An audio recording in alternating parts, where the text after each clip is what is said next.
Good morning. Good morning. Okay, yeah, you can see her. She's on my lap. A little Sally looking at me like she's in love with me, as always. So I seem quite buoyant this morning. I've been up for a couple of hours. I was up late last night. Just yeah. I think from my last check-in just before I went to pole, I wasn't feeling too great, and as I said, I already started exhibiting drug-seeking behaviours. I saw Alex for a little bit, and yeah, so was up quite late again, but also up early this morning. So I've gotten up. I didn't have coffee today. I had a cup of tea instead. Had English milk. So I've had breakfast. I've had half a litre of water.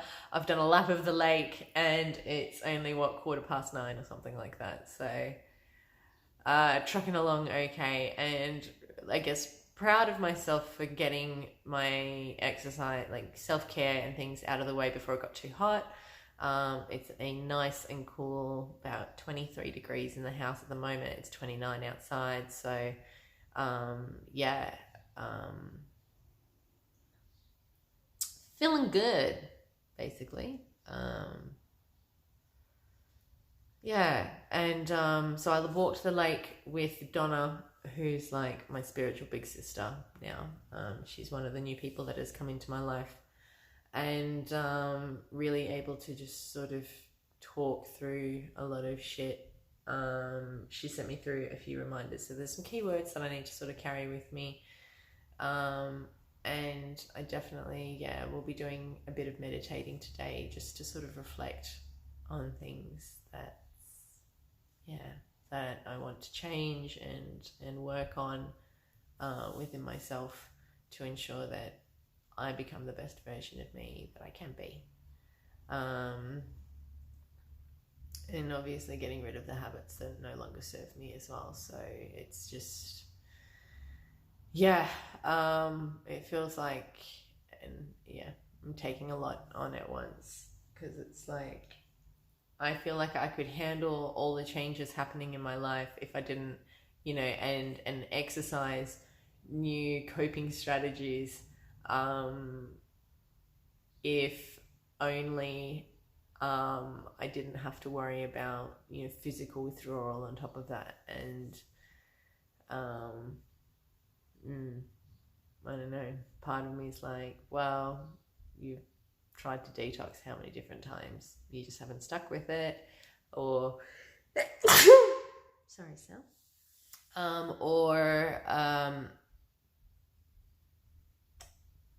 That's the Valium's for, to help take the edge off, to help you, it's not a coping strategy, it's just to help with the physical withdrawal side of it, so that you can keep exercising,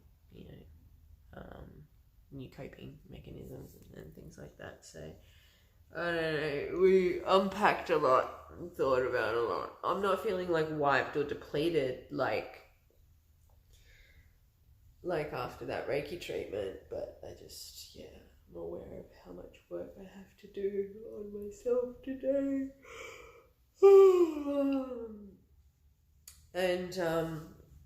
And to be on top of my Valiums today, because I think that's what sort of happened yesterday. Like yesterday I was feeling quite good and confident, but I also acknowledged that I was probably still slightly under the influence, and so that's why those first two check-ins were fine, and then by the time it got to the evening, I guess that's where withdrawal kicks into my body, and that uneasiness.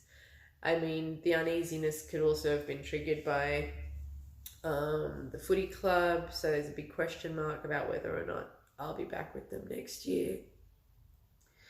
And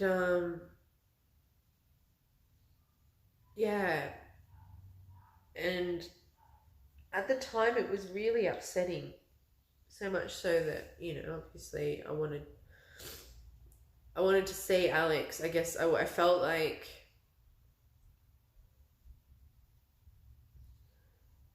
it feels a bit like there's just been so many changes in my life, like that.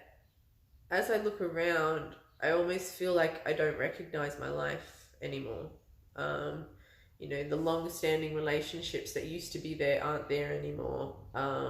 People that I've not spoken to for a long time have come forward, which is, so I'm not saying that I have no one or anything, but just things have shifted. You know, so many shifts have happened throughout this year, and now that I stop and I kind of look around, I'm like, where am I? I don't recognize this place anymore. And that, yeah, I guess that triggered an anxiety, I suppose, and I wanted to try and take control back by, as I said, using a means that how do I word it? You know, that I can predict. Whereas when I'm trying these other coping strategies, I don't know how effective or how long they're going to be effective for. Whereas I know that with what I've, you know, with Old Faithful. And that really like intimidates me. And it wasn't until I was under influence and talking to Alex about all of this that I had this other voice come through in my head saying, like, that's not devastating. That's empowering. You are literally being handed a clean slate from the universe for you to be able to draw whatever you want on it. You can project whoever the fuck you feel you are and whoever you want to be into the future without the, you know, shackles and limitations of other people's expectations and everything and other people's demands. You are actually, you know, being given the freedom and the autonomy to dictate how you want the rest of your life to go. And it's just like, you know, I'm almost disappointed that that kind of insight and that kind of excitement and optimism only comes through when I'm in that mental state. And when I'm back to being me, then I lose that's where everything crumbles. I don't have faith in myself. Or is it just that while I'm going through the detox and this, that, and whatever, because of the unsettled feeling it gives me in my body, that sends my brain into a little bit of a warpy warp. And what really needs to happen is after 2 weeks, you know, it really should be assessed. How am I feeling after 2 weeks, after 3 weeks of change? Am I managing things better? Is that just, it's not stoner May, it's calm May who's not being like overridden by her emotions and all the shit that she perceives to be happening to her. I don't know. So yeah, there's a lot to think about, a lot to reflect on, a lot of work to do, and a lot to work through. I think as well, and it's something that like one of my psychs pointed out to me when I was a teenager, is that I engage with services and get into therapy and do work on myself. So like you can imagine, like I'm in one camp, which is, you know, depression and what have you. And then obviously then there's like wellness. And so I do the work and I take the step to move into a new and better life, but I never pick up my back foot. And yeah, that's because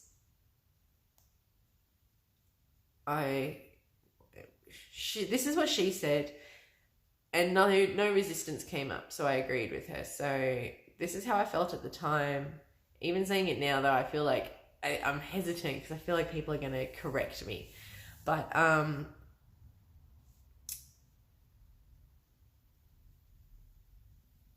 I don't pick up that back foot because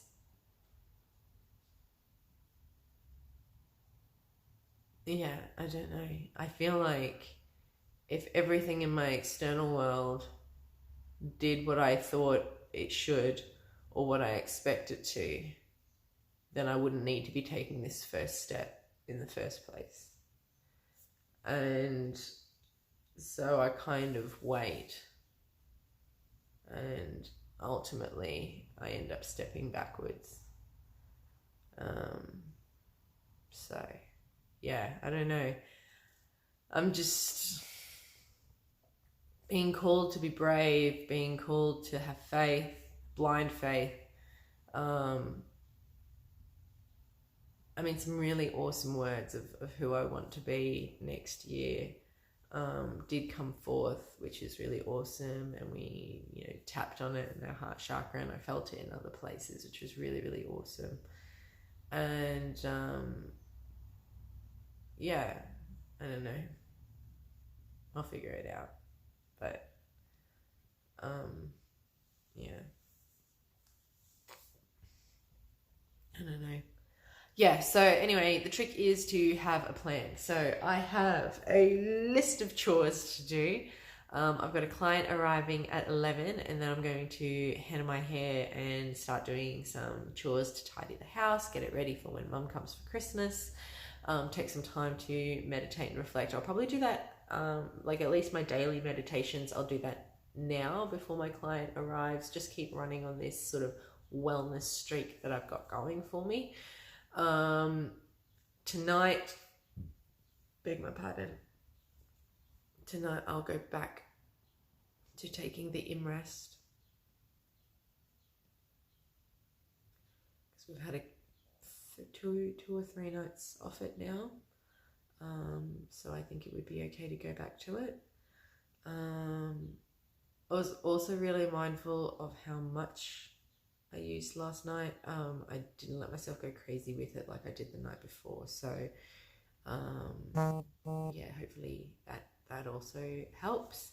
And then of course I know the self-care activities that really, really do help me stay focused. So reading the book that I keep talking about, which actually, don't move. Oh, good. So this is the book, Breaking the Habit of Being Yourself. It is, and this is how far through it I am. So I'm just up to the chapter of Overcoming Time, which is quite a short chapter. So hopefully I can read, but then the one after it's quite long again. But that's just covering all of the like theory part of the Breaking the Habit in essence. So he's covered all the theory, and then in the next two parts of the book will be how to practically implement that in your life. Particularly the last chapter is actually like what to do in week 1, week 2, week 3, week 4. So yeah, I guess I think part of where the downfall is that I've been giving myself a bit of a permission thought that's like, oh, well, because you don't 100% know what you're doing as far as like these practical steps go, I guess it's okay for you to, you know, keep giving into your addictive behaviors until you get that down pat, because you can't project and you know, and even as I'm just saying that now, and I'm like, or you can use this, you know, 2-3 weeks to detox, so that when you get to, you know, part 3 of the book, you can actually, you know, do those exercises over those 4 weeks with clarity and without distraction. Because obviously, as we can see, my brain doesn't work as effectively when I'm, you know, under influence of cannabis. And yeah. So yeah. And then I think also as well, like there's been a slight permission thought of, well, it's too hard to do on your own. Why don't you wait till your mum gets here? Mum can nurse you through it. And it's like, because I'm an adult, because my mum's had to be around me detoxing that many other times, and I am a fucking nightmare to deal with.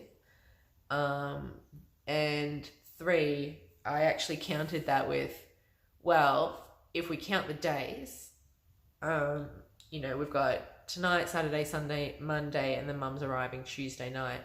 So theoretically, I can actually get sort of almost the worst parts of the detox out of the way.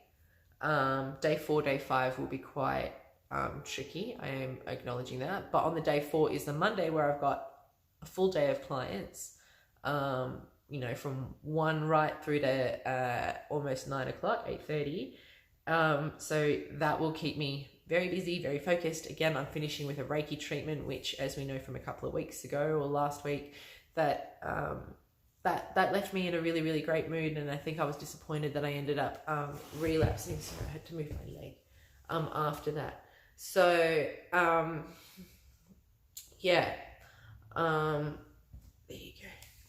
So yeah, and then mum can be there for day 5 and what have you. So yeah.